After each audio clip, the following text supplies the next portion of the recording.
Bismillahirrahmanirrahim. Assalamualaikum warahmatullahi wabarakatuh. Nahmaduhu wa nusallimu ala rasulil karim. Amma ba'd. Alhamdulillah, hadirin jamaah yang mulia, tanda cinta Allah subhanahu wa ta'ala kepada seorang hamba, yaitu Allah manfaatkan fikirnya, dirinya, waktunya ini untuk kebaikan. Allah manfaatkan dari ujung rambutnya sampai ujung kakinya ini dimanfaatkan untuk amal agama. Harusnya setelah zikir mungkin kita langsung pulang atau ada yang ngantuk, tapi karena hidayah, petunjuk atas kehendak Allah, Allah masih tahan kita untuk duduk dalam majelis yang mulia, majelis maghfirah. Jadi orang kalau selesai daripada majelis ilmu, dia berdiri dalam keadaan diampuni oleh Allah subhanahu wa ta'ala. Bahkan kata Rasulullah, man dakhala masjidana hadza, barang siapa yang masuk kepada masjid kami, kata Rasulullah, liyata'allama khairan aw yu'allimahu, mereka ini belajar kebaikan, belajar salat, belajar zikir, saling nasihat menasihati atau mengajarkan kebaikan, kana kal mujahidina fi sabilillah, maka mereka ini sama seperti orang yang berjuang di jalan Allah subhanahu wa ta'ala. Yang kedua, hadirin jemaah yang mulia, tanamkan prinsip dalam diri kita bahwasanya tidak ada cara yang hakiki atau cara yang tepat untuk mencapai keridhaan Allah kecuali dengan cara Rasulullah sallallahu alaihi wasallam. Supaya apabila kita punya prinsip seperti ini, kita akan menjadi orang yang mempunyai kekuatan senantiasa menghidupkan sunnah Rasulullah sallallahu alaihi wasallam. Jadi insyaallah kemarin bab kurban sudah selesai, maka kita kembali kepada bab awal, ya, yakni bab taharah, ya. Meskipun kitab hadis, kitab fiqih, mau Hanafi, Maliki, Syafi'i atau Ahmad bin Hanbal hafizahullah ta'ala, paling awal itu pasti bab taharah. Saking pentingnya ini taharah, ya. Karena kalau taharah kita ini buruk, tidak sesuai, maka bisa jadi solat kita yang ratusan ribuan kali ruku, ribuan kali sujud, bisa jadi tidak diterima di sisi Allah subhanahu wa ta'ala, ya. Bahkan kita memahami bahwa taharah ini adalah suatu syarat diterima suatu ibadah, ya. Padahal harusnya kita pahami bahwa taharah ini awal mula terbentuknya akhlak kebaikan seorang hamba di hadapan Allah subhanahu wa ta'ala, ya. Bukan hanya sebagai an-nazafah, tapi sebagai orang yang tahir, orang yang bersih zahirnya dan orang yang suci batinnya. Bismillahirrahmanirrahim. Kitabu ahkamil taharati. Qala al-musannifu rahimahullahu ta'ala, wa taharatu bi fathi ta'i lughatan an-nazafatu, wa amma syar'an fa fiha tafasiru kathiratun, minha qawluhum fi'lun ma tastabahu bihi as-salat, ay min wudu'in wa ghuslin wa tayammumin wa izalati najasatin, ya. Jadi sini pertama al-musannif rahimahullah wa ta'ala membuka dengan pengertian taharah. Jadi hadirin jemaah yang mulia, kalau kita betul-betul serius mempelajari masalah taharah, mendalami masalah taharah, akan kita mendapati kondisi di mana Allah katakan dalam Al-Qur'anul Karim, inna salata tanha 'anil fahsya'i wal munkar. Kita akan mendapati kondisi di mana solat kita ini akan mencegah kita dari segala keburukan. Selama ini kita pahami taharah itu ya bersuci, selesai. Ya. Taharah itu sekedar bersuci, padahal bukan. Taharah ini adalah bentuk suatu pekerjaan yang bukan hanya menjadi syarat seseorang bisa salat, seseorang bisa ibadah, tapi juga menjadi seseorang ini bersih zahir batin. Ya. Jadi orang Arab itu, hadirin jemaah yang mulia, orang Arab itu kata para ulama, kalau dia penampilannya bersih, pakaiannya bersih, celananya bersih, sepatunya rapi, tapi orang ini buruk akhlaknya, maka orang Arab mengatakan dia ini orang yang nazif. Diambil dari kata an-nazafah, orangnya nazif.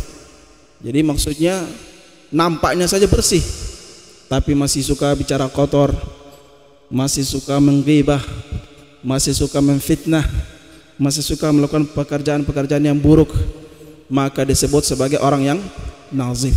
Nazif, bersih saja. Tapi orang yang penampilannya bersih, ya, pakaiannya bersih, kemudian hatinya juga bersih, amal-amal kebaikannya bagus, maka dalam istilah orang Arab mereka mengatakan orang ini tahir, orang yang tahir. Ya. Maka seorang laki-laki kalau belum nikah, dia sangat beruntung mendapatkan seorang wanita yang tahir, bersih luar dalam, subhanallah, tahir. Kemudian orang yang baru belajar menjadi orang yang baik itu disebut orang yang mutatahhir, ya. Maka Allah Subhanahu wa taala sebutkan dalam Al-Qur'anul Karim surah kedua, yaitu surat Al-Baqarah ayat 222, innallaha yuhibbut tawwabina wa yuhibbul mutatahhirin. Ya. Bukan Allah suka kepada orang yang sering berwudu, bukan. Orang yang mensucikan diri. Jadi berwudunya dia ini bukan cuma sebagai rutinitas, tapi wudunya dia ini sebagai bentuk pensucian diri. Bukan zahir saja, bukan supaya dia bisa sholat saja, tapi batinnya bersih, dosanya digugurkan oleh Allah Subhanahu wa taala. Maka tadi disebutkan orang yang inna salata tanha 'anil fahsya'i wal munkar. Ya. Maka ini menjadi suatu dalil bahwasanya muncul daripada taharah sebagai bentuk pensucian seorang hamba daripada perbuatan-perbuatan yang dosa setelah dia menunaikan sholat. Ya. Jadi kalau dalam dakwah itu kita diajarkan sholat yang benar itu sholat seperti apa? Yaitu sholat, sifat-sifat di dalam sholat kita bawa di keluar sholat. Dalam sholat kita tundukkan pandangan, dalam sholat kita ingat Allah, dalam sholat kita zikir, dalam sholat kita melakukan kebaikan, dalam sholat kita baca ayat-ayat yang suci, maka di luar sholat pun seperti itu. Inilah yang dimaksud dengan hakikat makna daripada taharah. Ya. Cuman dalam kitab ini taharah dengan menfathahkan ta'nya secara bahasa artinya an-nazafah. Artinya adalah bersih, ya. Artinya adalah bersih. Wa amma syara'an, adapun secara istilah, ya, secara istilah yang dimaknai oleh para ulama adalah suatu pekerjaan yang menyebabkan seseorang bisa untuk sholat. Jadi taharah itu adalah suatu pekerjaan yang menjadikan seseorang ini bisa sholat. Bahkan taharah ini adalah syarat seseorang ini bisa melaksanakan sholat. Ya, ini disebutkan oleh Rasulullah Sallallahu Alaihi Wasallam dalam hadis yang sahih yang diriwayatkan oleh Al Imam Muslim. Nabi Sallallahu Alaihi Wasallam katakan, la yaqbalullahu azza wa jalla salatan bighairi tahurin. Ya, bahwa Allah tidak akan menerima salat seseorang tanpa bertaharah, tanpa bersuci. Hadis ini diperinci lagi oleh Imam Muslim, bahkan oleh Imam Bukhari. Nabi Sallallahu Alaihi Wasallam katakan, la yaqbalullahu ta'ala ahadikum idza ahdatsa hatta yatawaddaa. Ya, tidak akan diterima salat seseorang di antara kalian ketika dalam keadaan hadas sampai dia ini berwudu. Maka ulama mengatakan makna taharah itu sendiri adalah wudu, ya. Taharah itu artinya wudu. Ya. Jadi taharah artinya berwudu, mensucikan diri. Ya, dapat kita simpulkan bahwa taharah ini adalah menjadi syarat utama seseorang ini bisa melaksanakan salat. Ya. Menjadi syarat utama seseorang bisa melaksanakan ibadah. Cuman orang yang hatinya bersih, orang yang tingkat takwanya itu, kedekatannya kepada Allah itu sangat dekat, dia taharah itu bukan cuman pas waktu sholat. Setiap saat dia ini selalu dalam keadaan suci. Idza ahdatsa tawaddu'a, idza ahdatsa tawaddu'a. Ketika dia ini berhadas, dia berwudu. Ketika dia berhadas, dia berwudu. Ya. Jadi inilah yang dimaksud oleh para ulama, orang yang tahir, orang yang baik, orang yang bersih, orang yang suci, zahir batin. Jadi ketika orang umum ini wudunya cuma pas waktu sholat, tapi ketika orang-orang yang takwanya itu luar biasa, dia menjadikan wudu itu suatu kebiasaan yang dia cintai. Dia mau dirinya ini selalu dalam keadaan suci. Masya Allah. Supaya ketika dalam perjalanan mungkin kita tidak minta, kita mendapatkan musibah sehingga kita ini meninggal, maka meninggal dalam keadaan suci, meninggal dalam keadaan dicintai oleh Allah Subhanahu wa taala. Itulah kata Allah, innallaha yuhibbut tawabina wa yuhibbul mutatahhirin. Ya, sesungguhnya Allah itu mencintai orang yang bertaubat dan orang yang mensucikan diri. Jadi bapak-bapak, ibu-ibu sekalian, orang yang bertakwa itu bukan orang yang tidak punya dosa. Orang yang bertakwa itu bukan orang yang maksum, bukan. Siapakah orang yang bertakwa? Orang yang bertakwa itu adalah orang yang kalau buat dosa mereka langsung bertaubat. Itulah menjadikan Allah cinta kepada orang yang suka bertaubat. Kemudian ay min wudu'in wa ghuslin wa tayammumin wa izalatin najasati. Ya, salat di sini dalam perincian salat itu ya, pertama wudu, ya. Pertama adalah wudu. Nah, ini telah dijelaskan Allah Subhanahu wa taala. Memang ada pembahasan khusus mengenai wudu, cuman secara umum Allah Subhanahu wa taala telah jelaskan dalam surat kelima, surat Al-Maidah. Ayat berapa? Ayat 6. Ya. Allah katakan, wahai orang-orang yang beriman, idza qumtum ila shalah faghsilu wujuhakum wa aydiyakum ilal marafiq. Kemudian wamsahu bi ru'usikum wa arjulakum ilal ka'bain. Apabila kamu hendak berdiri salat, maka basuhlah wajah. Kemudian tangan ilal marafiq, sampai kepada siku-siku. Berarti dari bawah ke atas. Ya, ini jelas dari bawah ke atas.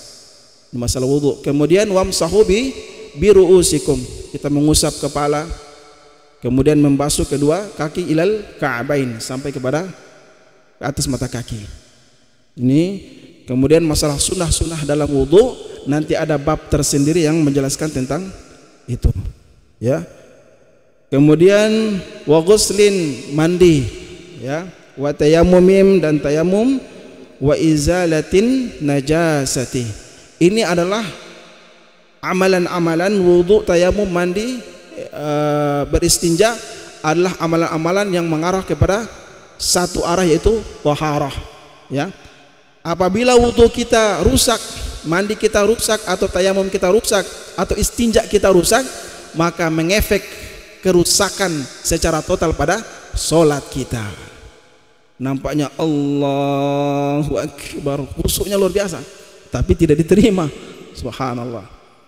Diteliti ternyata taharahnya bermasalah, baik dari segi wudunya, atau mandinya mungkin, atau tayamum, atau istinja. Ya. Bahkan Nabi Shallallahu Alaihi Wasallam menjelaskan dalam suatu hadis, ya, kebanyakan orang itu disiksa di neraka gara-gara masalah buang air kecil, masalah istinja.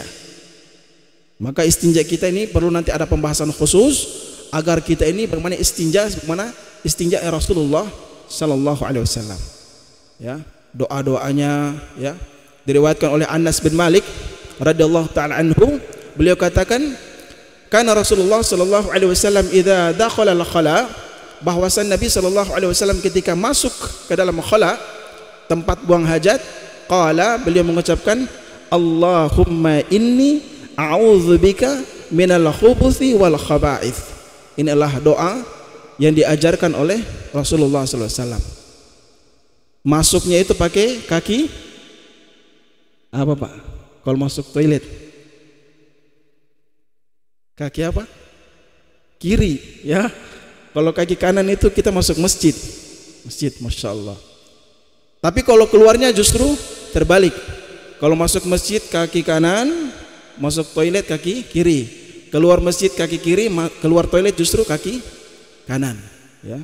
Nah, ada juga doanya diajarkan oleh Ummul Mukminin Aisyah radhiyallahu anha, beliau katakan anna Nabi sallallahu alaihi wasallam kana idza kharaja minal ghait, bahwasanya Nabi sallallahu alaihi wasallam ketika keluar daripada tempat buang hajat, maka beliau mengucapkan ghufranak. Cukup ghufranak. Nah, nanti belajar sama Ustadz Ansor sama Ustadz Mustamin, suruh beliau tulis doanya yang kita amalkan nanti. Sehingga apa? Apabila toharoh ini kita baik segi adab ataupun segi hukum secara hukum fikih, maka solat kita menjadikan kita ini terhindar daripada perbuatan maksiat. Ya, maka ini menjadi suatu keluhan bagi kita. Kenapa kok masih sering berbuat maksiat? Ya, ternyata para ulama katakan teliti toharah kita, wuduknya, mandi, tayamum, istinja, betul-betul kita pelajari. Ya, makanya toharoh ini wajar ditaruh di bab yang paling awal. Mau kitab hadis itu toharoh selalu ditaruh di bagian awal.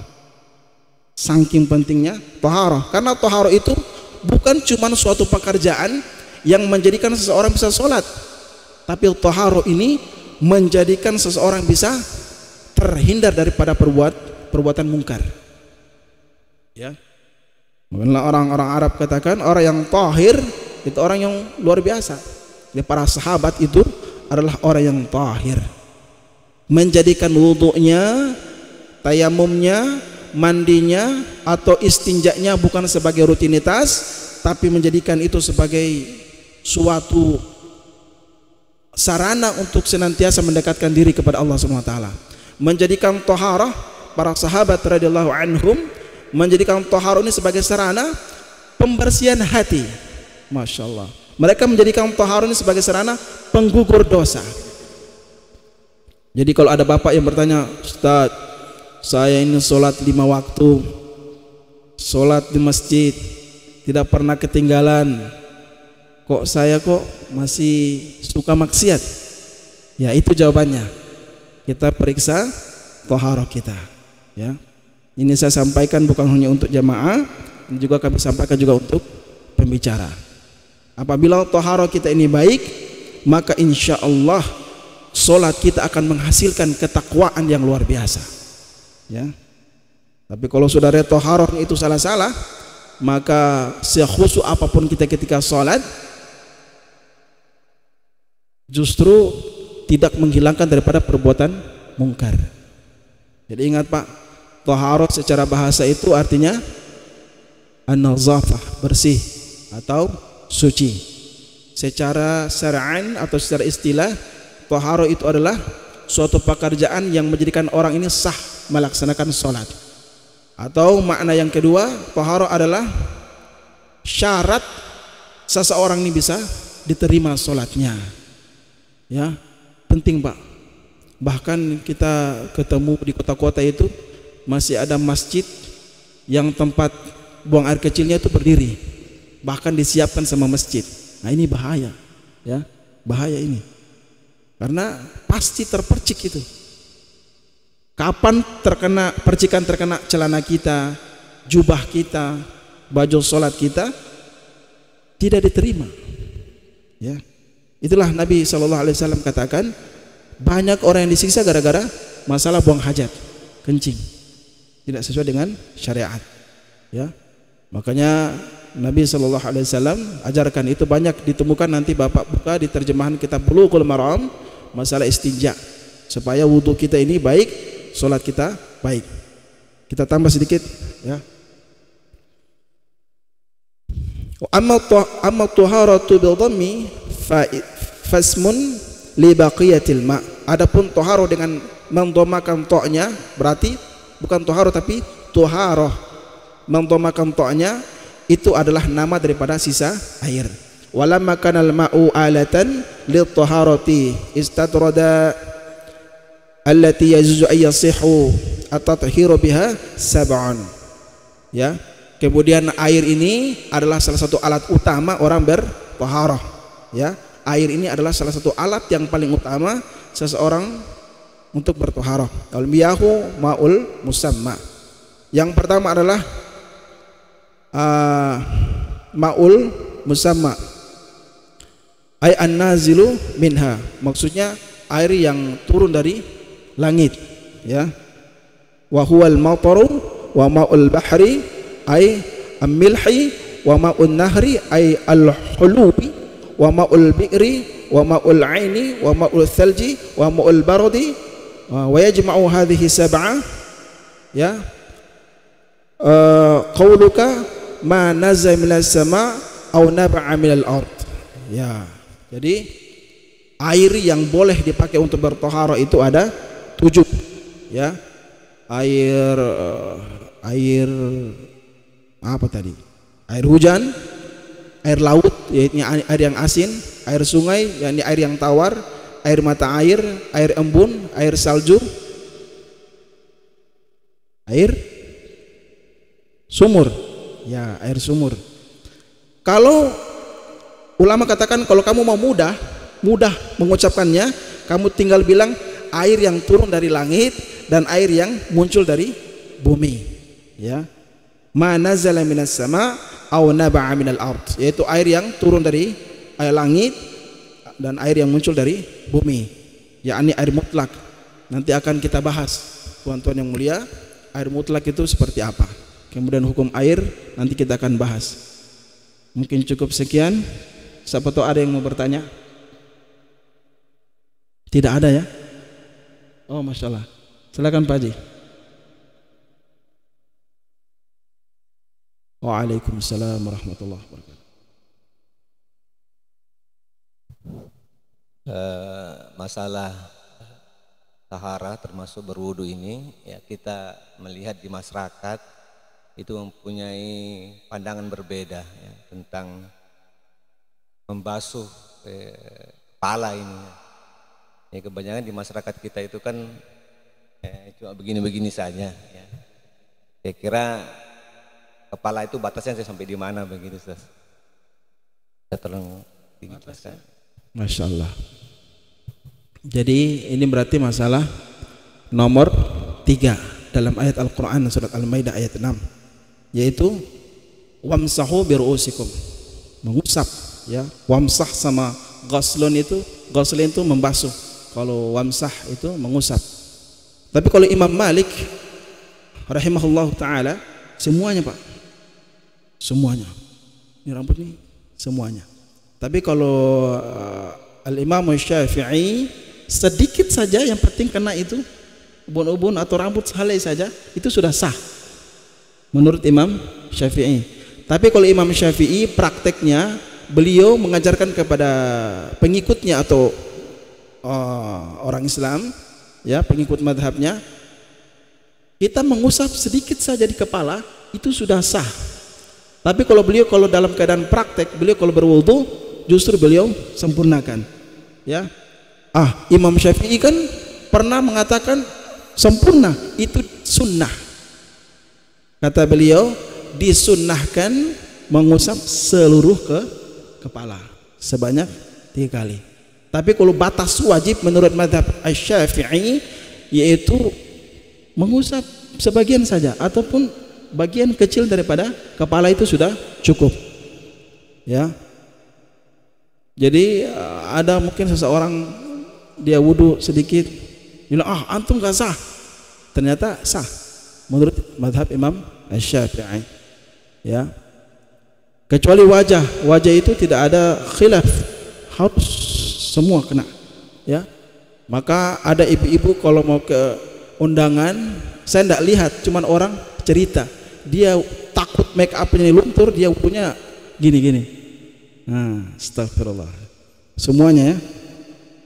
Jadi sah Pak. Menurut wajibnya sah. Tapi disunahkan menurut Al-Imam Syafi'i seluruh kepala. Ya. Kata beliau wamsahu ba'dir ras. Kalau tidak salah, lafadznya seperti itu dalam kitab Fathul Mu'in, beliau katakan mengusap sebagian kepala. Insyaallah ada lagi? Serta maksudnya. Oh iya. Maksudnya untuk membasuh kepala itu kan ruus hukumnya. Jadi kan kepala itu kebagian daripada ayat itu. Ketika kita cuma sebagian saja membasuhnya itu, kira-kira bagaimana Ustaz? Maksudnya kebanyakan orang itu cuma sedikit saja begitu, sementara makna ayat itu mengatakan bagian kepalamu itu. Apakah tidak bertentangan dengan ayat yang berbunyi demikian dengan praktek yang dilakukan gitu? Jadi dalam hukum itu ada 4 Pak. Jadi kita tinjau dari pertama adalah ayat Al-Qur'anul Karim. Kita ambil dari ayat. Dan ayat itu tidak bisa menjelaskan secara terperinci kecuali poin ketiga, istihad para ulama. Maka untuk masalah fikih itu kita tidak boleh keluar daripada 4 orang ini, hafizahullah ta'ala, yaitu Imam Hanafi, Maliki, Syafi'i dan Ahmad bin Hanbal. Kalau Imam Syafi'i tadi saya katakan sebagian kepala itu sudah cukup, sah. Bukan membasuh, mengusap. Ya, dia basahkan tangannya, ya usap. Ya. Maka ada ulama Syafi'iyah mengatakan meskipun bagian kecil daripada kepala dia usap itu sudah sah, wudunya sah. Ini yang wajibnya. Adapun yang sunnah menurut Al-Imam Syafi'i disunahkan untuk seluruh kepala. Ini Pak berlaku untuk mazhab Imam Syafi'i. Adapun Imam Malik itu wajibnya seluruh kepala. Jadi jawabannya sah Pak. Meskipun bagian kecil, meskipun dalam Al-Quran tidak dijelaskan, tapi dalam mazhab Asy-Syafi'i ba'dur ras, sebagian daripada kepala itu sah. Kecuali yang sunnah, disunahkan seluruh kepala. Tapi kalau praktiknya Pak, lebih amannya seluruhnya. Ya, bagus kita mempraktikkan yang berat. Ya, seperti Bapak katakan sesuai ayat tadi, ya, biru'usikum. Kepala semua. Lagi Pak? Ya. Ini bukan jawaban saya. Yang ada dalam kitab memang seperti itu.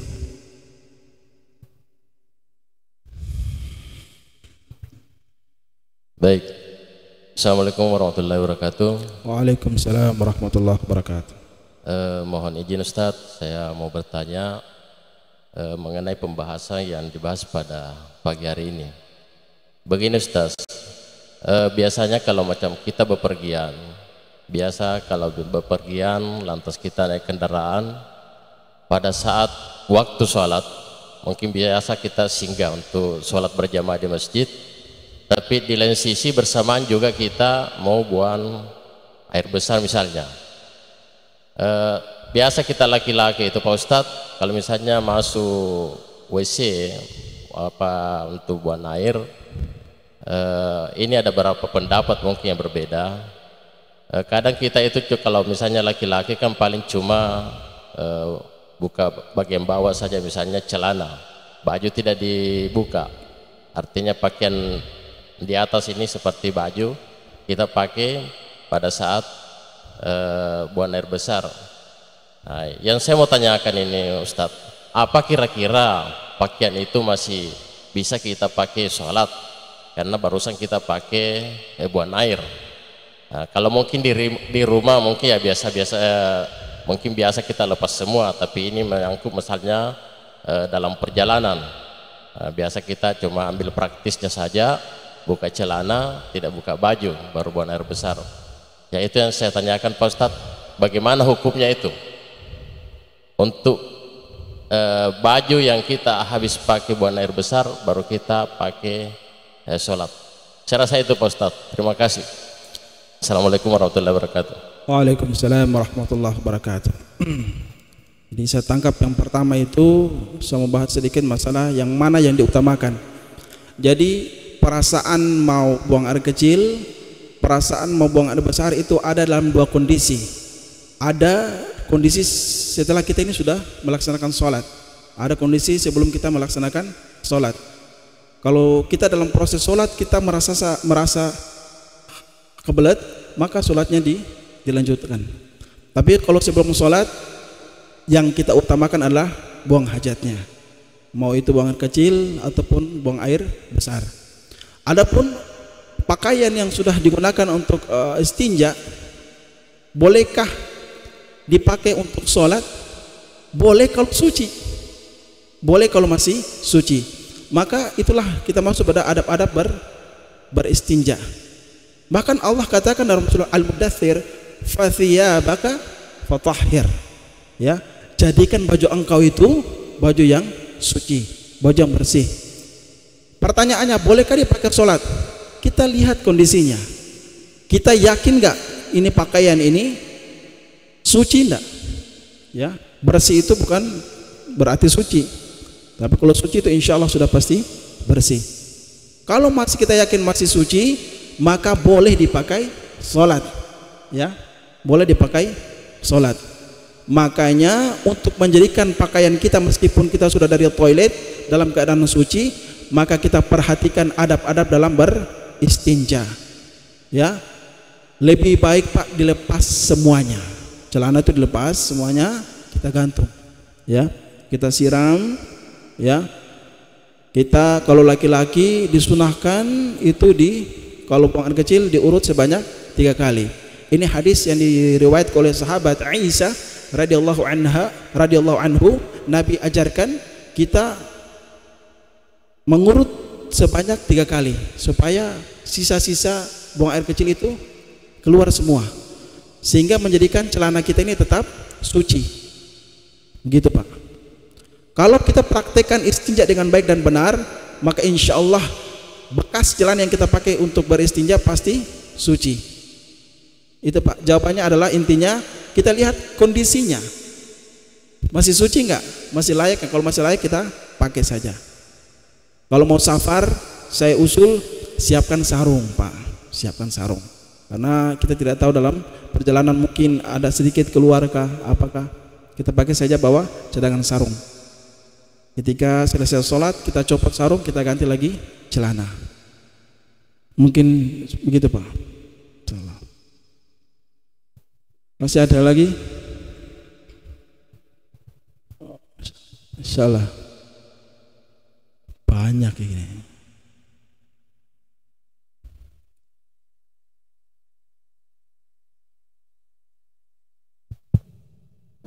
Assalamualaikum warahmatullahi wabarakatuh. Waalaikumsalam warahmatullahi wabarakatuh. Terima kasih. Pertama-tama saya ingin tanyakan, kadang-kadang kita ini termasuk saya tidak bisa membedakan mana beriman mana bertakwa Ustaz. Jadi saya ingin penjelasan dari Ustaz, kira-kira tanda-tanda atau apa yang bisa dilihat pada orang yang beriman, begitu juga apa kira-kira yang bisa dilihat pada orang yang bertakwa. Ini artinya apa perbedaannya beriman ini dengan bertakwa? Itu yang pertama Ustaz. Yang kedua, saya ingin sedikit menanggapi pembahasannya juga tadi menyangkut wudu, yang ada ulama yang yang mengatakan bahwa Wudu pada saat membasuh tangan ini dimulai dari bawah sampai siku. Tapi saya lihat ada juga ulama yang mengatakan tata cara itu tidak mutlak. Dia beranggapan bahwa itu adalah takaran maksimal, takaran minimal, bukan urutannya yang dilihat, tapi takaran minimal, bahwa kalau membasuh tangan minimal sampai di siku itu sudah dianggap sah wudunya. Saya kira demikian Ustaz. Terima kasih. Assalamualaikum warahmatullahi wabarakatuh. Waalaikumsalam warahmatullahi wabarakatuh. Kita mungkin jawabnya terbatas ya, masalah orang beriman, orang yang takwa. Lebih tinggi mana Pak? Takwa sama beriman? Ya, jadi ada seorang Arab Badui dalam Al-Quran Al-Karim juz 26, mana Ustaz Hafiz hafal ini. Dia mengatakan saya beriman, ya. Maka Allah menegur, kamu belum beriman, kamu baru Islam. Bahkan dalam surat Al-Baqarah yang lembaran kedua, ya, mereka mengatakan bahwasanya mereka ini beriman. Ternyata tidak. Mereka masih melakukan hal-hal yang buruk. Adapun iman adalah suatu gelar atau suatu ketetapan bagi orang yang Islam yang sebenarnya. Maksudnya orang beriman itu orang yang kebalikan daripada orang munafik.